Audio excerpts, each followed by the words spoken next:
ओम शांति। अनमोल मोती कार्यक्रम में मैं ब्रिजमोहन भाई आपका स्वागत करता हूं। आज हम भारत के पूर्व राष्ट्रपति श्री रामनाथ कोविंद जी के नए निवास स्थान 12 जनपथ न्यू दिल्ली में मिलने गए थे, उस चर्चा का आपके साथ हम साझा करते हैं। मैं ब्रिजमोहन भाई, ब्रह्मा कुमारी आशा बहन और ब्रह्मा कुमारी हुसैन बहन जब पूर्व राष्ट्रपति जी से मिले तो पहले उन्होंने कहा कि सफ़ेद वस्त्रों में ब्रह्मा कुमारी कितनी अच्छी लगती हैं, आपके सफ़ेद वस्त्र बहुत ही शोभते हैं। तो फिर उन्होंने कहा कि आपकी संस्था में कोई विशेष आकर्षण है जो लोग उस आकर्षण से इसमें जुड़ते जा रहे हैं और अब तो सारे विश्व में 140 देशों में आपके सेवा केंद्र हैं। तो ऐसा कौन सा विशेष आकर्षण है? तो हम लोगों ने उनको बताया कि मुख्य बात तो ये है कि हम परिवारों को परिवार में रहते हुए पवित्रता की धारणा की प्रेरणा देते हैं, स्वयं भी पवित्रता की धारणा करते हैं और परिवार में रहते हुए वो अपने पारिवारिक जीवन को, जिसको हम प्रवृत्ति मार्ग कहते हैं, जो आदिकाल से चला आता है, उसको शुद्ध प्रवृत्ति में कन्वर्ट करते हैं। तो शुद्ध प्रवृत्ति में संबंध होता है, सुखदायी होता है, और अशुद्ध प्रवृत्ति में वही संबंध बंधन बन जाता है। जैसे पहले कहते थे गृहस्थ आश्रम, और अब लोग गृहस्थ को जंजाल कहने लग गए हैं। तो कोविंद जी से हमारा संबंध बहुत पहले का है, जो दिल्ली में गुड़गांव में ओम शांति रिट्रीट सेंटर है ब्रह्मा कुमारीज का, उसमें राजनीतिज्ञों का कार्यक्रम रखा गया था। तो पहली बार आप उसमें आए थे और उसके बाद वहाँ भोजन भी किया था। तो उस वक़्त वो राष्ट्रपति नहीं थे, लेकिन जब राष्ट्रपति बने तो जब भी हम उनसे मिलने जाते थे तो उनको याद रहता था, ब्रिजमोहन जी आपके साथ तो हमने भोजन किया था। तो एक स्नेह का संबंध था और बीच बीच में हम उनसे मिलते रहे।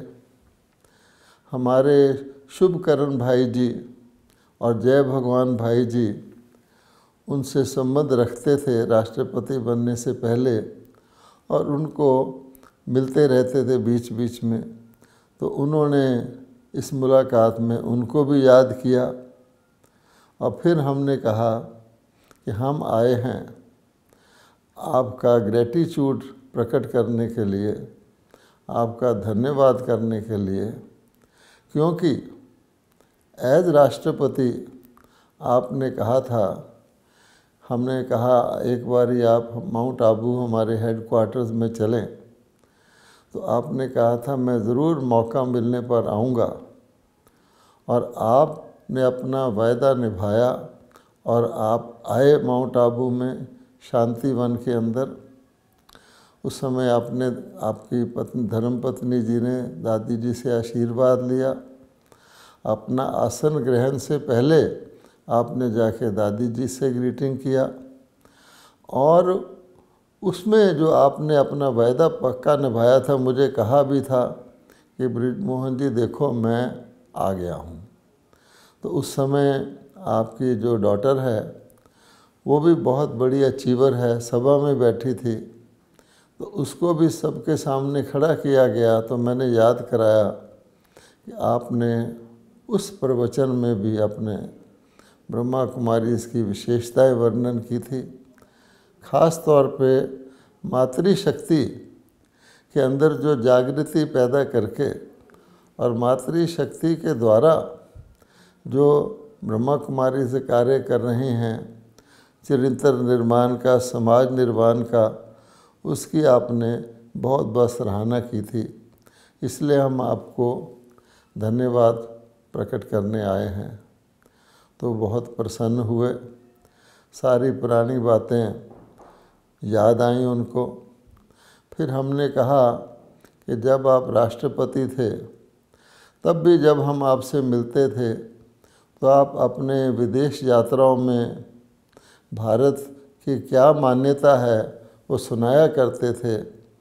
तो एक बार आपने कहा था कि क्यूबा में मैं क्यूबा के राष्ट्रपति से मिला, तो आपने बताया था कि मुझे बहुत हैरानी हुई कि उनका योग में बहुत इंटरेस्ट था। और फिर आपने बताया था कि भारत आकर आपने उनको योग की बहुत सारी पुस्तकें भी भेजी थी, हमें उन्होंने बताया था। जब भी हम उनसे मिलने जाते थे तो कोई ना कोई कथावाचक, कोई धार्मिक व्यक्ति उस समय उनसे मिल रहा होता था, जिससे आपकी धार्मिक प्रवृत्ति का पता लगता है। तो फिर कोविंद जी ने हमें बताया कि देखो ऐसा है कि जब मैं राष्ट्रपति भवन में था उस समय जो भिन्न भिन्न कमरे हैं वहाँ पर उनके नाम अंग्रेज़ों ने रखे हुए थे। तो आपने बताया कि एक कमरे का नाम स्टडी था। तो आपने कहा कि मैंने अपने सेक्रेटरीज़ को कहा यहाँ कोई स्टडी तो होती नहीं, यहाँ तो लोग मेरे से मिलने आते हैं। तो उनकी तरफ से राय आई कि इसका नाम फिर विज़िटर्स रूम रख दे। तो फिर आपने बताया कि विज़िटर्स तो नहीं, हमारे अपने लोग भी हमसे मिलते रहते हैं। तो फिर आपने कहा कि मैंने राष्ट्रपति भवन के सभी भिन्न भिन्न कमरों के नाम जहां आप पब्लिक से मिलते थे नदियों पर रख दिए। तो आपने कहा कि मैंने स्टडी का नाम साबरमती रखा गांधी जी की याद में, और इसी प्रकार से वहाँ एक मॉर्निंग रूम कहलाता था, वो भी अंग्रेज़ों में नाम रखा हुआ था।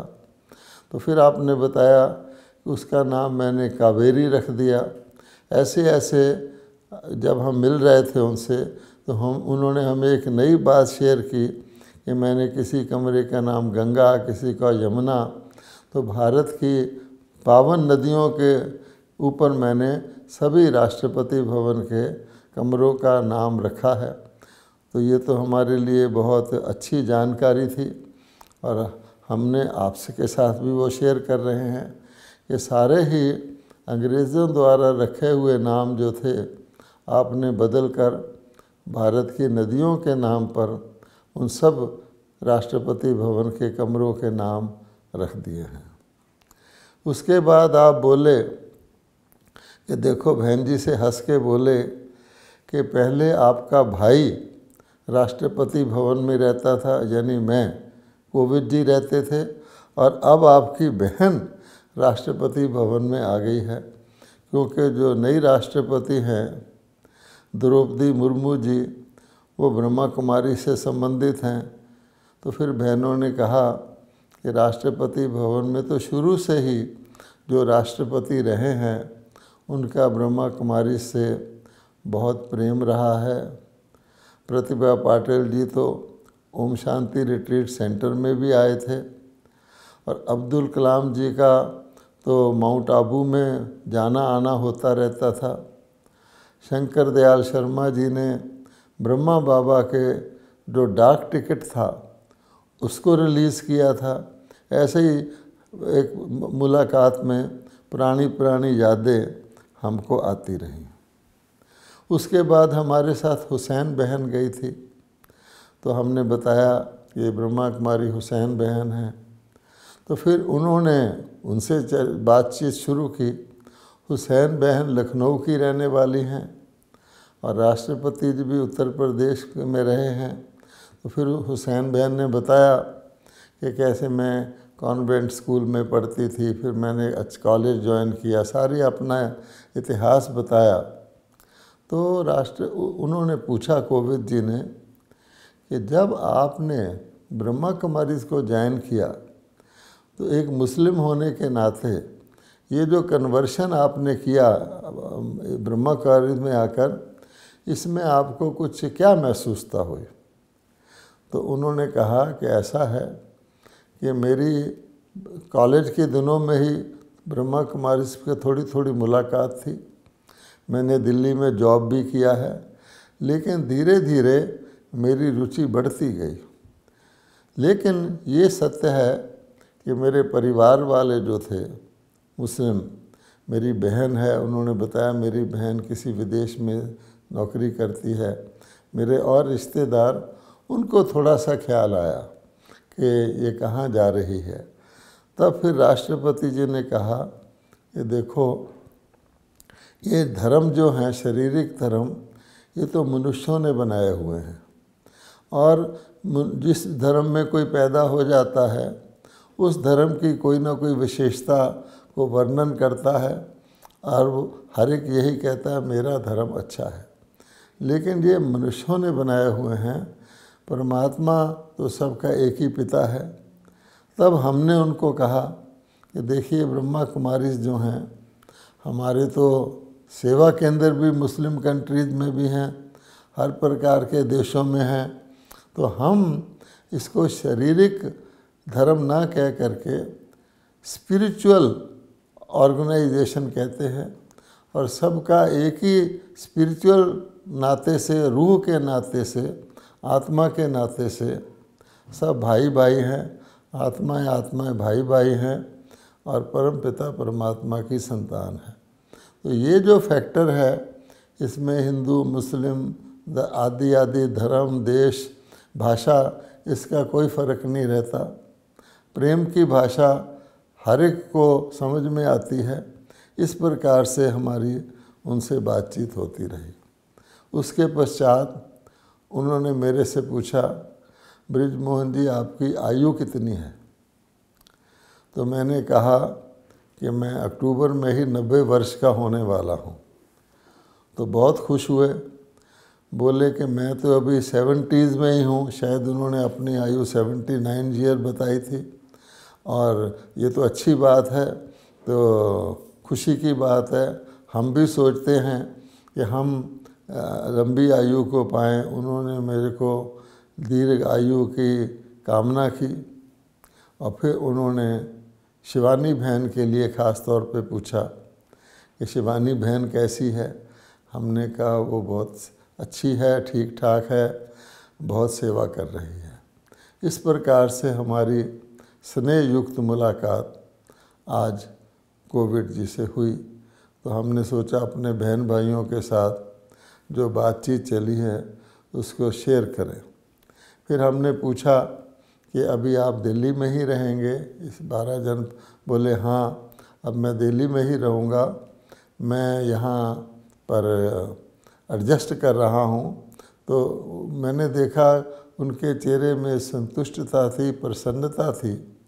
तो आशा बहन जी ने कहा, बहन जी कहाँ है, अर्थात उनकी पत्नी कहाँ है? क्योंकि हम लोग जब भी मिलते थे तो वो और उनकी पत्नी मिला करती थी। तो हंसे, तो बोले कि यहाँ पर प्रोटोकॉल बदल गया है, अर्थात जो मेरी फैमिली है उनके लिए अलग प्रोटोकॉल है। उनसे किसी ने मिलना हो तो अलग से अपॉइंटमेंट लेते हैं। ये मेरा ऑफिस है, रेजिडेंस का सारा सिस्टम अलग है। तो फिर आशा बहन जी ने कहा कि उनसे हमने मिलना हो तो बोले कि जो कुछ आपने उनको देना है वो मुझे दे दीजिए तो मैं उनको दे दूंगा। फिर बहन जी ने उनको राखी बांधी, बड़े स्नेह से उन्होंने राखी बंधवाई। तो उनकी युगल के लिए भी बहन जी ने उनको राखी दी, प्रसाद दिया। इस प्रकार से बहुत ही हर्षपूर्वक, प्रसन्नतापूर्वक हमारी ये मुलाकात रही। अब हम एक दूसरे विषय पर चर्चा करते हैं। भगवान कहते हैं कि बच्चे तुम चिंता मत करो, मैं बैठा हूँ। वास्तव में हम जब अपनी संपूर्ण और संपन्न अवस्था में थे, जब भारत देवी देवताओं की भूमि था,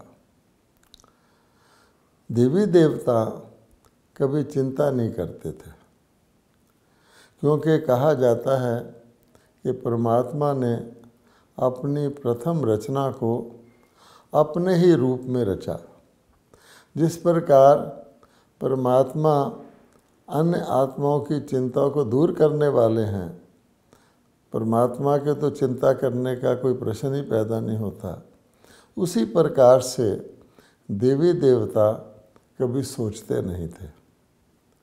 इसीलिए लोग कई बारी कह देते हैं देवता बहुत भोले थे, और उसकी भेंट में मनुष्य अपने आप को समझते हैं कि हम बहुत चतुर हो गए हैं, बहुत स्मार्ट हो गए हैं। और आज की दुनिया में तो सोचने वाले को बहुत प्रेफरेंस दी जाती है कि ये इंटेलेक्चुअल है, ये सोचता रहता है। और आज की दुनिया में वैसे भी कहा जाता है, स्कूल में ही पढ़ाते हैं, think before you speak, look before you leave, कि हर कर्म करने से पहले सोचो। अब आप ज़रा विचार करें कि क्या व्यक्ति के लिए संभव है कि जब भी वो कोई कर्म करे उससे पहले वो सोचे? ये तो संभव ही नहीं है, क्योंकि व्यक्ति निरंतर कुछ ना कुछ बोलता रहता है, कर्म करता रहता है, संकल्प करता रहता है। तो हुआ ये है कि हमने समझ लिया है कि सोचना बड़ी अच्छी चीज़ है। आजकल हम आम तौर पे कहते हैं अच्छी तरह सोच विचार के सब कुछ करो। फिर क्या वजह है कि देवता तो कभी सोचते ही नहीं थे और वो बहुत बहुत भोले भाले कहलाते हैं। तो भगवान ने हमें समझाया है कि जो चीज़ ऑटोमेटिक होती है वो बहुत एक्यूरेट चलती है, और जिस चीज़ में जो ऑटोमेटिक ना हो, यानी किसी को चलानी पड़े, उसके अंदर आपको सोचना पड़ता है।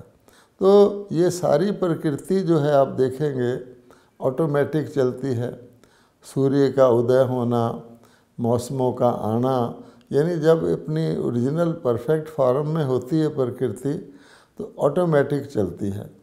यहाँ तक कि आज आप 300 साल के बाद सनराइज़ कितने बजे होगा, सनसेट कितने बजे होगा, उसको भी आप इन एडवांस बता सकते हैं।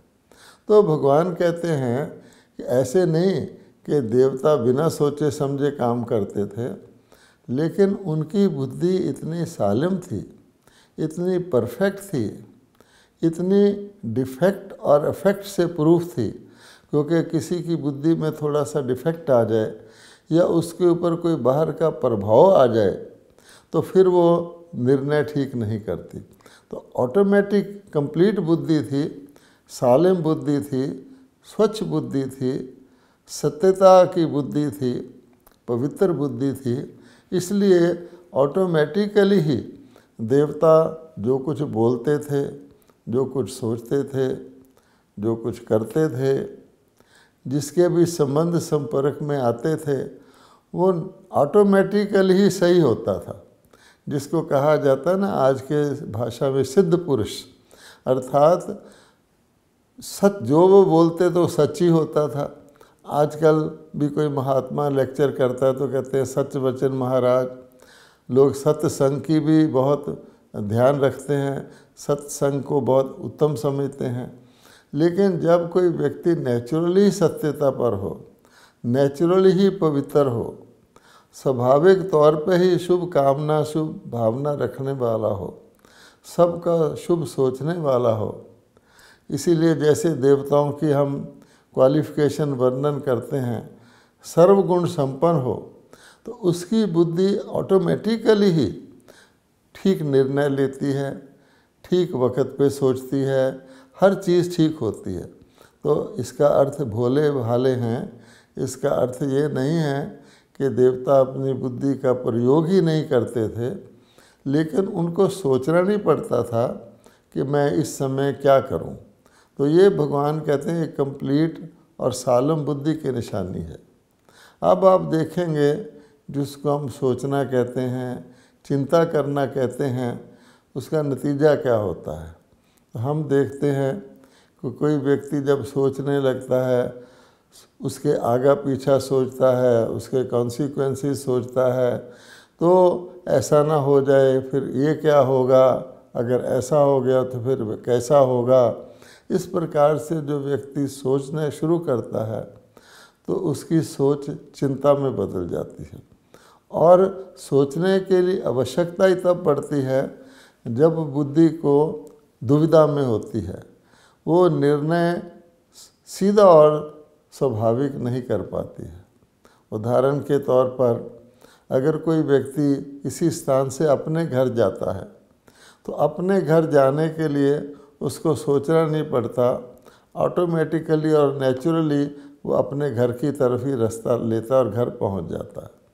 लेकिन अगर कोई व्यक्ति किसी दूसरे के घर जाना हो तो आप देखेंगे उसको सारे आइडेंटिटी भी बता दी जाए कि रास्ते में ये आएगा, लेटर बॉक्स आएगा, ऐसे आएगा, सड़क का नंबर लिखा होगा, बाईं ओर मुड़ना है, तो भी वो फूंक फूंक पर कदम रखेगा, मैं ठीक जा रहा हूँ।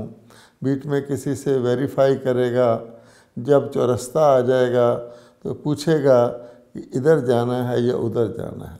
अर्थात जो चीज़ नेचुरल और स्वाभाविक है उसमें सोचने की आवश्यकता ही नहीं पड़ती। और ये जो सोचना है ये फिर चिंता में बदल जाता है। और आज का मनुष्य कहें तो चिंतामणि बन गया है। वो इतनी चिंता में लग गया है कि सोचते सोचते सोचता ही रह जाता है, और जब कर्म करने का समय आता है तो उसकी बुद्धि थक जाती है। इसलिए आप देखेंगे कि छोटा बच्चा है, अब छोटा बच्चा भी सोचता नहीं है, छोटे बच्चा स्वाभाविक व्यवहार करता है, तो उस कारण से छोटा बच्चा सबको भोला भाला लगता है। बच्चे को महात्मा से भी तुलना की गई है, और छोटा बच्चा अपना पराया इसका उसको कोई बोध नहीं होता। आप कभी देखेंगे स्कूल बस आपके आगे जा रही है तो बच्चे आपको जानते नहीं, लेकिन कितनी खुशी से आपसे आंख मिलाते हैं, तो टाटा करने लग जाते हैं, नाचने लग जाते हैं, कूदने लग जाते हैं। अर्थात वो सोचते नहीं हैं। लेकिन ज़रा सा व्यक्ति बड़ा हो जाए तो कोई उसकी तरफ देखे, मान लो रेड लाइट आ जाए, एक कार वाला दूसरे कार की तरफ वाले की तरफ देखे तो भ्रातृ भाव तो है नहीं, तो सोचने लग जाते ये मुझे क्यों देख रहा है। कई बार तो बाहर आके कहते हैं आप मुझे क्यों घूर रहे हैं। ऐसी हालत हो जाती, क्योंकि उस वक़्त जो देखना है वो एक तो दूसरे को पराया समझते हैं और फिर प्रभावित हो जाते हैं अपने वातावरण से। इसलिए भगवान कहते हैं कि अपनी बुद्धि को सालिम बनाएं। जितना भी ज्ञान परमात्मा देते हैं उसमें ख़ास तौर पे यही कहते हैं कि ये सृष्टि नाटक है, ये एक्यूरेट बना हुआ है, हर एक्टर का अपना पार्ट है। भगवान समझाते भी हैं कि देखो एक व्यक्ति की शक्ल दूसरे से नहीं मिलती, अगर कोई जुड़वा भी जन्म ले लेते हैं तो भी उनकी आदतें एक दूसरे से नहीं मिलती, दो व्यक्तियों के थंब इम्प्रेशन आपस में नहीं मिलते। तो हर आत्मा अपनी रीति से इस नाटक में विशेष है, यूनिक है, उसका अपना पार्ट है। हम अपनी मर्जी से सोचने लग जाते हैं कि दूसरे का पार्ट मेरे से अच्छा है।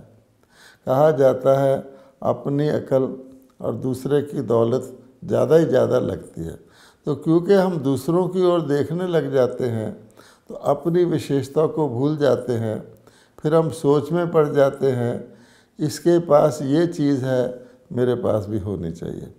मान लो किसी व्यक्ति के पास धन ज़्यादा है तो उसको देखकर व्यक्ति सोच में पड़ जाता है कि मैं भी ऐसा धनवान बन जाऊं।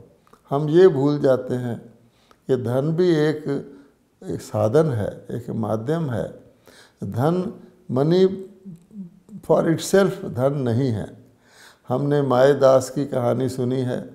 एक व्यक्ति ने भगवान से वरदान मांग लिया कि मैं जिस चीज़ को हाथ लगाऊं वो सोने की हो जाए। हम सब जानते हैं। तो क्या हुआ, पानी का गिलास मांगा, पानी को हाथ लगाया, वो सोने का हो गया। तो 1 घंटे में ही वो परेशान हो गया कि सोना तो हो रही है चीज़, पर उसकी उपयोगिता तो मेरे लिए ख़त्म हो गई। इसी प्रकार से हम किसी चीज़ को भी देखते हैं, किसी को ऊंचे पद पर देखते हैं तो हम सोचते हैं मैं भी ऊंचा पद प्राप्त कर लूं। किसी का स्वास्थ्य अच्छा देखते हैं, मैं भी। तो इस देखने में क्या होता है कि हम अपने स्वाभाविक संस्कार को, अपनी नेचर को व्यक्त नहीं कर पाते और हमारा स्वभाव दूसरों से प्रभावित हो जाता है। इसलिए जैसे शरीर को हम कहते हैं कि सबसे अच्छा इलाज नेचर क्योर गिनते हैं आजकल, कि वापस शरीर अपनी नेचर के अंदर आ जाए तो सब बीमारियां दूर हो जाती हैं। इसलिए आत्मा के नेचर क्योर की उससे भी ज़्यादा आवश्यकता है। कोई भी चीज़ जब नेचुरल होती है तो उसका और प्रभाव होता है, और जब थोड़ी सी उसमें मिलावट कर दो तो वो अननेचुरल हो जाती है। क्या हमें हर बात को सोचकर कर्म करना है? क्या इट इज़ पॉसिबल, क्या ये संभव है कि हर काम करने से पहले हम सोचें, हर संकल्प करने से हम पहले सोचें, हर बोलने से पहले हम सोचें? ये तो संभव ही नहीं है। इसलिए भगवान कहते हैं कि एक ही तरीका है कि मुझे याद करो, मेरे साथ कनेक्शन रखो। मैं पतित पावन हूँ, मैं बिगड़ी को बनाने वाला हूँ, मैं बिगड़ों को सुधारने वाला हूँ। ये सारी बिगड़ी हुई दुनिया, आज की दुनिया को तो बिगड़ी हुई दुनिया कहेंगे, सारी को बदल कर मैं सुधरी हुई दुनिया बनाने वाला सर्वशक्तिवान हूँ। तो कम से कम जैसे आदमी के घर में गंदा पानी है, पीने लायक नहीं है, तो पानी को प्योरीफाई कर लेता है। हवा के लिए भी लोगों ने एयर प्योरीफायर लगाए हुए हैं। इसलिए अपने सोच के संकल्पों को हम परमात्मा के साथ कनेक्ट करेंगे तो हमें सोचना नहीं पड़ेगा, और जो कुछ हम परमात्मा से कनेक्ट करके उनको अपने साथ रख कर के करेंगे वो हमारे अपने भी कल्याण का कर्म होगा, दूसरों का भी उसमें कल्याण होगा। तो सार में भगवान ने कहा है आप ये अटेंशन रखो कि मेरा सोचना शुभ है, अपने लिए और दूसरों के लिए शुभ भावना रखना और शुभ कामना रखना। ये टेस्ट है हमारा संकल्प का, बोल का और कर्म का। हम एक ही बात अगर पकड़ लें कि मुझे शुभ भावना रखनी है, ये नहीं सोचना इसके लिए मैं शुभ भावना क्यों रखूं, क्योंकि मुझे तो अपने अंदर शुभ लाना है। तो शुभ भावना, शुभ कामना की टेंशन रखेंगे, परमात्मा की याद में रहेंगे तो हमें सोचना नहीं पड़ेगा। हमारा हर कर्म स्वाभाविक तौर पर ही कल्याणकारी होगा, स्वयं को भी सुख देगा, दूसरों को भी राहत पहुंचाएगा। ओम शांति।